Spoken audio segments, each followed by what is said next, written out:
Hello and welcome back to another video, and today I am going to be doing a rundown of the recent Sony State of Play. As far as I know, I think this was the first State of Play of 2022. They might have had a smaller one that I don't remember. This was the first one that mattered in 2022, so let's put it that way. But and I'll tell you right off the bat, right off the cuff, I came out of this extremely underwhelmed, and we're going to get into the reasons why today. To preface this before I get into my opinions on at least this one, for what I'm doing for the month of June, since we're in like E3, but it's not E3 time, I'm doing a reaction to this, and I'm going to do a reaction to the Xbox conference on the 12th. I'm hoping they have a better conference, but we'll see. Well, I think, to dive into Sony, I think the big thing, at least for me, and I think a lot of people have the same opinion, but I don't know. I saw a lot of people come out of this thinking this was the greatest thing that they've ever seen, and it confuses me because what I saw was a pretty great lineup for 2023 and just about nothing for this year, with the exception of a few indie games, one which looks outstanding, and I'll talk about it because it's my game of the show. But I mean, right off the bat, the first thing I'll say is no God of War 2, like, at all. They didn't talk about God of War 2, they didn't mention it at all, and that tells me right now that God of War 2 is a 2023 game. Probably like March or April. If God of War 2, or whatever, God of War Ragnarok, I keep calling it God of War 2. If Ragnarok comes out this year, they would have said here, like, hey, you know what, we're going to talk more about it later this summer. I think that game will get its own State of Play at some point, but I don't think it's coming out in 2022. Like, this very clearly and definitively told me that game's not ready, which is mind-boggling because why is it not ready yet? So, that was the biggest mystery to me, was the omission of that. This conference started with, and this is the first bummer for me, and I'll explain why, but Resident Evil 4 Remake is real. We've talked about it on the channel before. Obviously, I'm a diehard Resident Evil fan. 4, controversially, for me, is one of my least favorites. And I think the reason for it is it's been re-released at least 8 times now. Why remake that game? Like, will I play it? Yes, I'm obligated. I'm a diehard Resident Evil fan. But why remake that one? Why not do Code Veronica? That's what the fans want. So, it looks fine. Like, it looks as good as the 2 and 3 remakes, I'll say that, and I'm potentially interested in what they're going to do to change the story, because apparently they're going to make some changes to the story, they're going to modernize some things, which is fine, but at the same time, I have that fear that they're going to try and link it to the more recent Resident Evils, which are 7 and 8. I don't want that. So, I don't know. I looked at this, I said, of course it's real, I'll play it, but that's not the Resident Evil remake that I want at this time. I want to, or go back and remake the first one. Like, I would love to see that again. Obviously, my favorite video game of all time, and I've said this on the channel, I stream it annually, the Resident Evil remake, the GameCube remake that they then, put out in 2015 as an HD remaster. Love that game to death. My favorite game of all time. I would be totally willing to play Resident Evil remake in that style of the original game. Absolutely. Because, you know what? Here's the thing. If it sucks, then I can just go back and play the original. Who cares? But this, I don't know. That was the first thing they showed. It's out March 24th of 2023, so it has a hard date, but, we talk about Starfield, so the games can get hard dates, and that means jack shit in, a post-COVID, or, we're still in COVID times, world. So that was the first thing they showed, and that trailer started with the date. Like, the stream came on, it was like 3/24/23. I'm like, the fuck is happening? And then after that, they showed, and this was the most confusing ass thing to me, they showed 4 VR2 trailers. So obviously Sony is working on a VR2 headset. We don't know anything about it really, other than it's probably coming out this year, but they showed 4 trailers. Obviously Resident Evil 8, it's coming to VR. That makes perfect sense. There's a Horizon spinoff. There was a Walking Dead game, which I don't know anybody cares about The Walking Dead in 2022, but and there was No Man's Sky. Fine, great. They didn't talk about this headset. They didn't talk about pricing. They didn't show it. We still don't know what it looks like. I want to know if it's cordless because that's where I'll decide if I care or not. Holy shit, man. Like, what the fuck are they doing? So, like, and that was my reaction as I watched it. I'm like, this shit has to come out this year. Why not talk about it? And to front load your state of play with 4 VR2 trailers, one of the worst things you can do, because let's be honest, hardcore gamers like me don't really give that much of a shit about VR. So to lead with that, that's what told me when they did 4 of them back to back, I'm like, this conference isn't going to be very great. And it continued on kind of a decline. So other things, they talked about some indie games.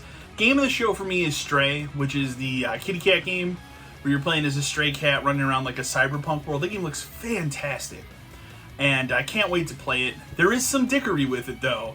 And that is that it's coming to PlayStation Plus, but one of the bullshit tiers, day and date. So I'll just buy it outright because I'm at the point right now where I refuse to pay for their higher tier subscription. I think it's garbage, and we talked about it on the channel. So I don't think it's very good, and I don't think it offers the value that I'm personally looking for right now. So I'll just buy Stray. Like, I don't care. But that was my game of the show. Like, and that tells you how weak of a show it was when an indie game was my game of the show.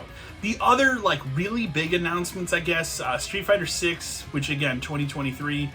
I don't know. Okay, like, I will tell you guys, like, I'm not a huge fighting game fan. Probably my favorite fighting game franchises that are alive. But I do like Mortal Kombat as well, Injustice, those style games. Street Fighter, I think Street Fighter like 2 and that era of Street Fighter is amazing. When they hit 4 and they changed the art style is where I kind of was like, this doesn't look great to me. And I jumped off of it. I didn't play 5 at all.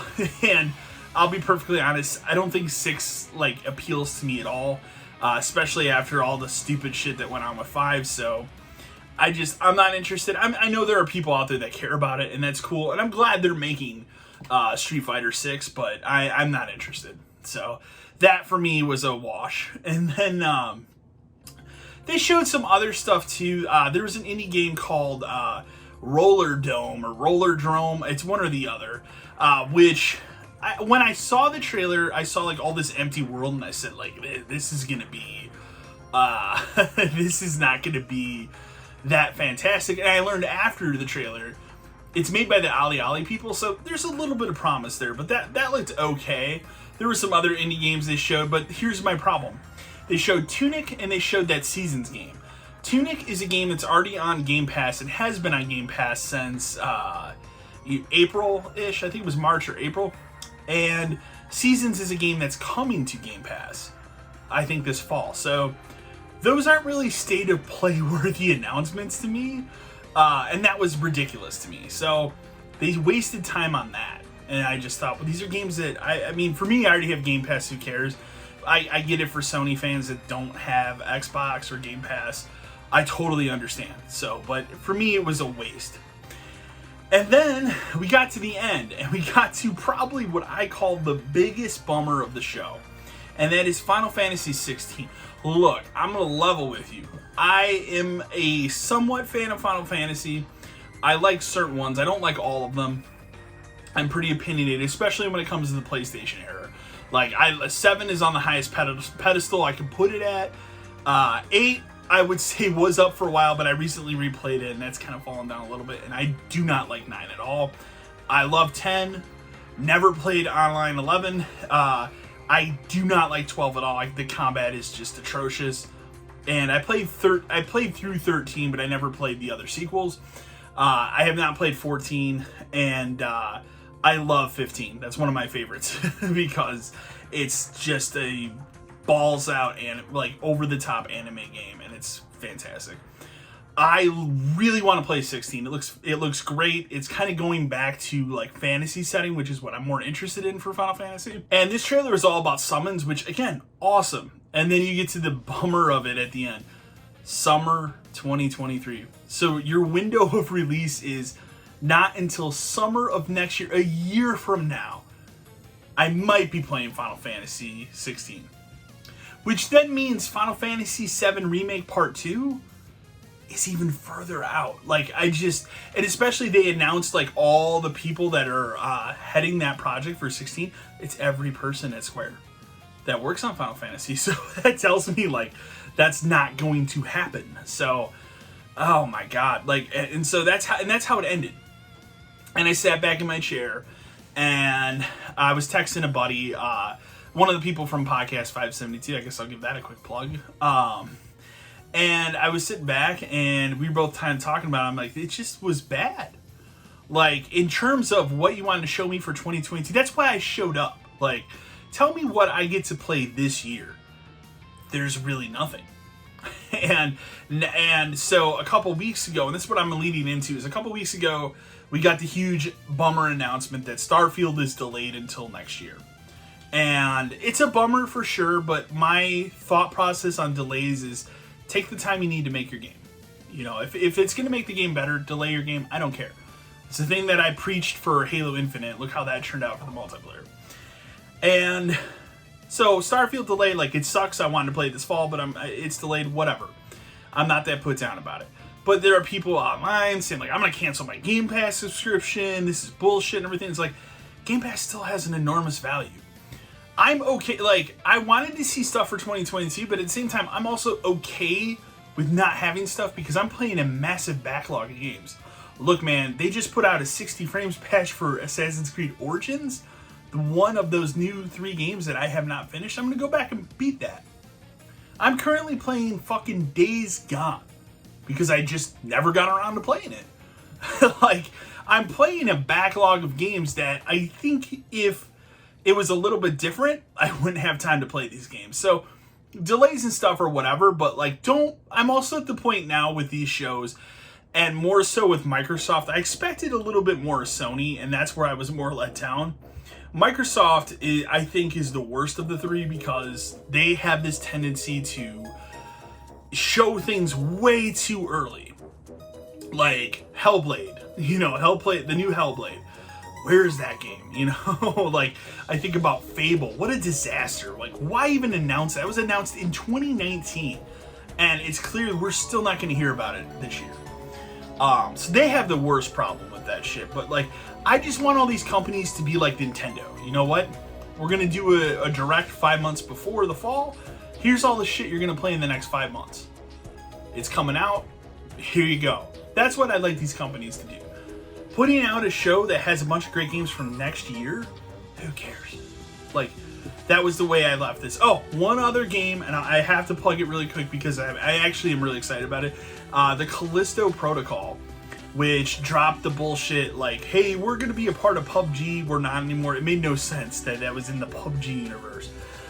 December 2nd. We'll see if it sticks to that date, but December 2nd. I am amped for that game. Please bring me horror games. Like, I'm all for it. So even the Resident Evil 4 remake, while I might bitch about it, I'm going to play it. It's a horror game. So, and I don't hate Resident Evil 4. I don't think it's a bad game. It's just overrated. I've played it so many times. Also, the merchant better be in that game or I'll be pissed. Anyways, so my overall opinion of Sony's press conference, if I was going to give it a letter grade, it would probably be like a C-. Like, they didn't bring the boom for me. They kind of had a whimper just because of all the delays. So, and now the ball's back in Microsoft's court. Right now, it seems like they don't have anything planned for this fall. I'd love to see that conference where it's like, no, actually, we got this game coming out. This is coming out. We have this coming out, and just game. But there's actually shit coming out this fall. This is the time to do that. They could really turn a corner if they actually have some announcements for this fall. And so, will it happen? I don't know. I'll say, like, Microsoft, like, I tend to be more disappointed with their conferences because they show a lot of cool shit and then they don't make good on it. So, we'll see. Time will tell, but C-, that's what I'm going to give their show. It was okay. I hope you guys enjoyed this video. Please remember to like, share, and subscribe to the channel. I've talked about it before, but if you've never listened, I actually have a podcast. At some point, I'm going to be starting to put episodes of the podcast on the channel so you guys can listen to it. It is audio only, but Right now, you can get it on Spotify, you can get it on Apple, iTunes, whatever your podcast service of choice is. Podcast 572. We recently just had we had a celebrity guest. One of my friends was able to get Ryan Nee Miller. He's a comedian. He was like third place on America's Got Talent 2019. Huge gamer, amazing dude. An incredible conversation, extremely fun, extremely funny. I had never even heard of this guy until my friend brought him up and I watched some of his clips. I'm like, this dude's hilarious. He knows his shit about video games. It's amazing. Amazing. We had a fantastic conversation. We're going to have him on again at some point. Just all around. It was fantastic. That's episode 11. And then I'll be putting up episode 12 of the podcast probably in a little bit here. So we just recorded it last night. But if you can check it out, podcast 572. And like I said, you'll see that start popping up on the Marble Gallery channel feed as well. So if you want to pop it on YouTube, that's another place you'll be able to hear it.